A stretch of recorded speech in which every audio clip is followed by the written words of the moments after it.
Au nom du Père et du Fils et du Saint-Esprit. Amen. Chers frères et sœurs, nous sommes au jeudi de la 5e semaine du Carême. Écoutons l'évangile de Jésus-Christ selon Saint Jean au chapitre 8, versets 51 à 59. En ce temps-là, Jésus disait aux Juifs: Amen, amen, je vous le dis. Si quelqu'un garde ma parole, jamais il ne verra la mort. Les Juifs lui dirent: Maintenant nous savons bien que tu es un démon. Abraham est mort, les prophètes aussi. Et toi tu dis: Si quelqu'un garde ma parole, il ne connaîtra jamais la mort. Es-tu donc plus grand que notre père Abraham? Il est mort, et les prophètes aussi sont morts. Pour qui te prends-tu? Jésus répondit: Si je me glorifie moi-même, ma gloire n'est rien. C'est mon Père qui me glorifie, lui dont vous dites: Il est notre Dieu, alors que vous ne le connaissez pas. Moi, je le connais. Et si je dis que je ne le connais pas, je serai comme vous, un menteur. Mais je le connais et sa parole, je la garde. Abraham, votre père, a exulté, sachant qu'il verrait mon jour. Il a vu et il s'est réjoui. Les Juifs lui dirent alors: Toi, qui n'as pas encore 50 ans, tu as vu Abraham. Jésus leur répondit: Amen, amen, je vous le dis, avant qu'Abraham fût, moi je suis. Alors ils ramassèrent des pierres pour les lui jeter. Mais Jésus, en se cachant, sortit du temple. Frères et sœurs bien-aimés, dans l'évangile que nous venons d'entendre, Jésus parle avec autorité et sagesse.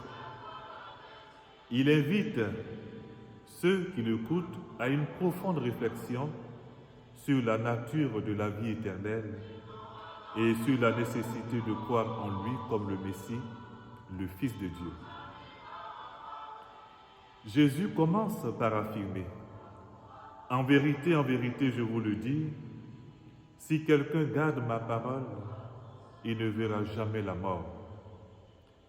Ces mots portent en eux une promesse extraordinaire, une promesse de vie éternelle pour ceux qui suivent les enseignements du Christ. Mais cette affirmation ne vient pas sans défi, car elle exige de nous un engagement total envers Jésus et envers sa parole. Cela signifie non seulement écouter ses enseignements, mais aussi les mettre en pratique dans nos vies quotidiennes. Pourtant, les interlocuteurs de Jésus, incrédules, semblent incapables de saisir la profondeur de ses paroles. Ils lui lancent: Maintenant nous savons que tu es un démon. Abraham est mort, les prophètes aussi, et toi tu dis: Si quelqu'un garde ma parole, il ne verra jamais la mort. Leur esprit est limité par la compréhension humaine. Ils sont incapables de voir au-delà de la réalité terrestre. Mais Jésus ne se laisse pas déstabiliser par leur accusation. Il les renvoie à la grandeur de Dieu et à sa propre mission divine. Il leur dit: Avant qu'Abraham fût, moi je suis. Par ces mots, Jésus révèle sa préexistence éternelle en tant que Fils de Dieu. Il transcende le temps et l'histoire humaine. Sa divinité éclate devant ses interlocuteurs incrédules, mais elle reste incomprise de leur cœur endurci.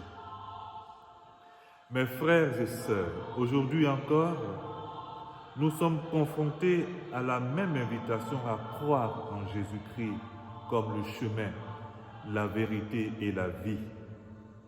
Il nous appelle à le suivre avec foi et confiance, même lorsque les défis et les doutes surgissent sur notre chemin. Il nous promet la vie éternelle si nous gardons sa parole et marchons dans ses pas. Que cette parole de Jésus résonne en nous aujourd'hui et nous inspire à approfondir notre relation avec lui. Demandons au Seigneur la grâce d'avoir des cœurs ouverts et des esprits dociles pour recevoir sa parole avec joie et obéissance. Que sa bénédiction repose sur vous, au nom du Père et du Fils et du Saint-Esprit. Amen.